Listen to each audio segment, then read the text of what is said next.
अच्छा बच्चों, मैं आपको बताऊं, आज आपका जो टॉपिक है वो गति का समीकरण है। और जहां तक मैं जानता हूं निहारिका, मुझे ये लग रहा है कि कक्षा 9 का one of the best topic है। गति का समीकरण जो होता है वो मतलब 9, 10, 11, 12 में भी बड़े यूजफुल होते हैं। तो गति के समीकरण को अंग्रेजी में बोलते हैं इक्वेशन ऑफ मोशन। और गति का समीकरण का मतलब होता है जब भी कोई वस्तु अपने स्थान परिवर्तन करे समय के साथ, तो समझिए कि वो गति में है। किस अवस्था में है? तो गति के समीकरण में देखो 3-4 बातें आपको दिमाग में रखना पड़ेगा। जब भी कोई वस्तु गति स्टार्ट करती है तो प्रारंभिक वेग होता है। कौन सा वेग होता है? प्रारंभिक वेग होता है। और उसको यू से प्रदर्शित करते हैं, स्मॉल यू से। जब गति के दौरान उसमें वेग में जब परिवर्तन होता है तो त्वरण उत्पन्न होता है, और त्वरण को स्मॉल ए से प्रदर्शित करते हैं। किससे? और जब वस्तु दूरी तय करेगी उस दूरी को हम स्मॉल एस से प्रदर्शित करते हैं। लेकिन दूरी में जो लिया गया समय होता है स्मॉल टी से प्रदर्शित होता है।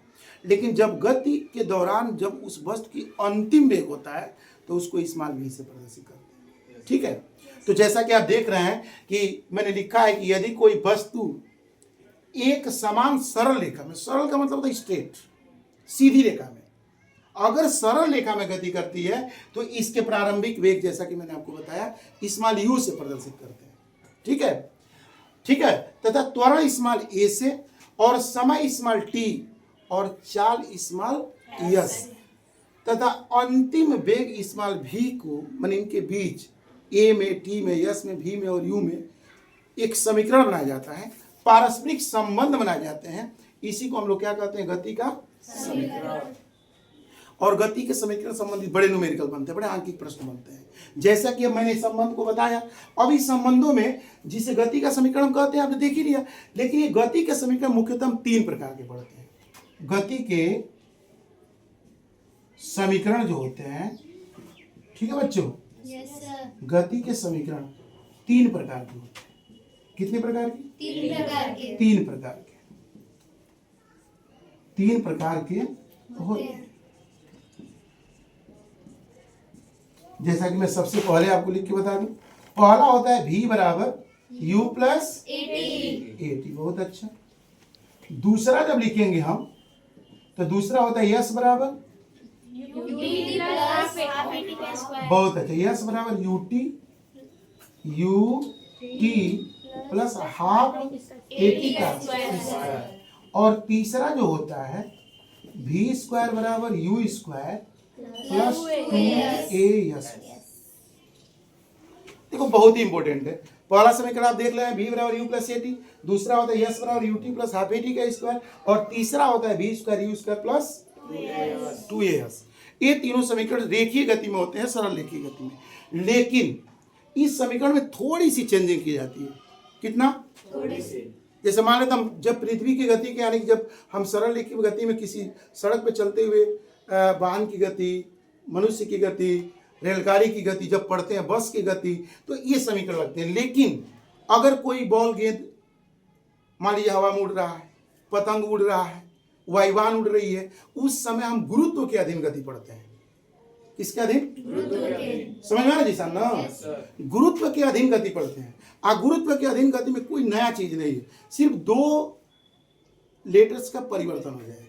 अब गुरुत्व के अधीन गति मैंने ग्रेविटेशनल यानी मोशन अंडर ग्रेविटेशनल, यानी कि गुरुत्व की अधीन गति में जब भी कोई वस्तु आसमान में हवा में उड़ रही होती है या गिर रही होती है या ऊपर जा रही होती है तो हम गुरुत्व की अधीन गति पढ़ते हैं। और गुरुत्व की अधीन गति में मात्र 2 अक्षरों का परिवर्तन होगा। आप यहाँ मैं लिख दे रहा हूं, देख लीजिए।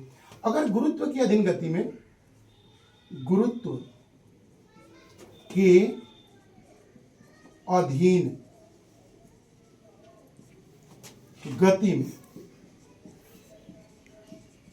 स्मॉल ए के स्थान पर, किसके स्थान पे? स्मॉल ए को रेखीय त्वरण कहते हैं। क्या कहते हैं? स्मॉल ए के स्थान पर, स्मॉल ए के स्थान पर स्मॉल जी, और स्मॉल जी को तुम लोग जानते हो बच्चे, कौन सा त्वरण? गुरुत्वीय त्वरण। कौन सा त्वरण? यानी स्मॉल ए के स्थान पर गुरुत्वीय त्वरण स्मॉल जी रख देते हैं। तथा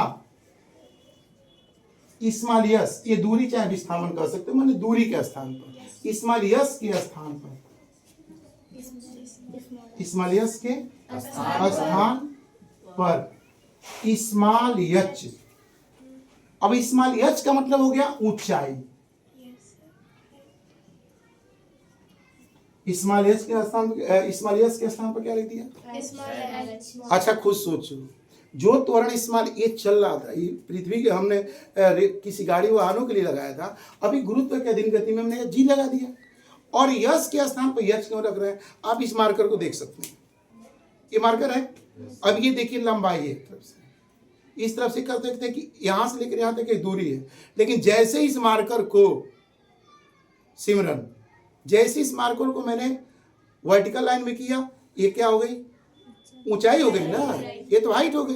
तो इसके वजह से यश के स्थान पे एच रख देते हैं, और आप देख सकते हैं इस्माइलियस के स्थान पे, मैंने यश के स्थान पे क्या रख दिया? हमने एच रख दिया, मतलब गुरुत्व के गति में यश के स्थान पर एच रख देते हैं। क्या करते हैं बच्चों? रख देते हैं। ठीक है। अतः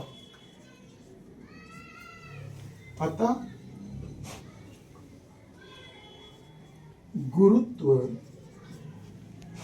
के अधीन गति का समीकरण, गति का समीकरण निम्न होगा। क्या होगा? निम्न होगा।